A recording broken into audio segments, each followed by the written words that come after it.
1 Samuel, chapitre 8. Lorsque Samuel devint vieux, il établit ses fils juges sur Israël. Son fils premier-né se nommait Joël, et le second Abijah. Ils étaient juges à Beer-Shéba. Les fils de Samuel ne marchèrent point sur ses traces. Ils se livraient à la cupidité, recevaient des présents et violaient la justice. Tous les anciens d'Israël s'assemblèrent et vinrent auprès de Samuel à Rama. Ils lui dirent: Voici, tu es vieux, et tes fils ne marchent point sur tes traces. Maintenant, établis sur nous un roi pour nous juger, comme il y en a chez toutes les nations. Samuel vit avec déplaisir qu'il disait: Donne-nous un roi pour nous juger. Et Samuel pria l'Éternel.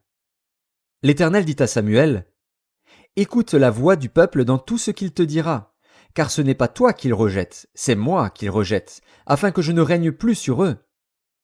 Ils agissent à ton égard comme ils ont toujours agi depuis que je les ai fait monter d'Égypte jusqu'à ce jour. Ils m'ont abandonné pour servir d'autres dieux.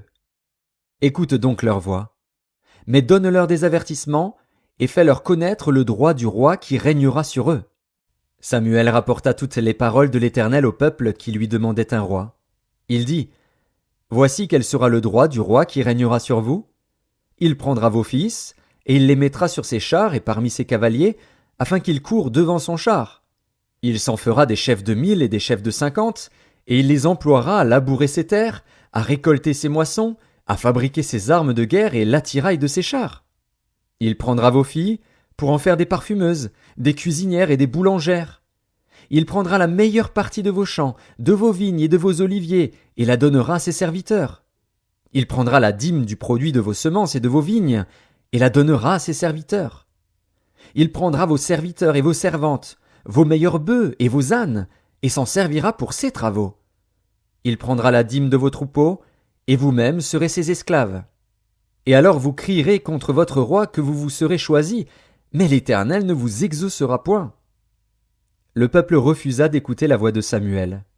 Non, dirent-ils, mais il y aura un roi sur nous, et nous aussi nous serons comme toutes les nations. Notre roi nous jurera, il marchera à notre tête et conduira nos guerres. Samuel, après avoir entendu toutes les paroles du peuple, les redit aux oreilles de l'Éternel. Et l'Éternel dit à Samuel: Écoute leur voix, et établis un roi sur eux. Et Samuel dit aux hommes d'Israël: Allez-vous-en chacun dans sa ville,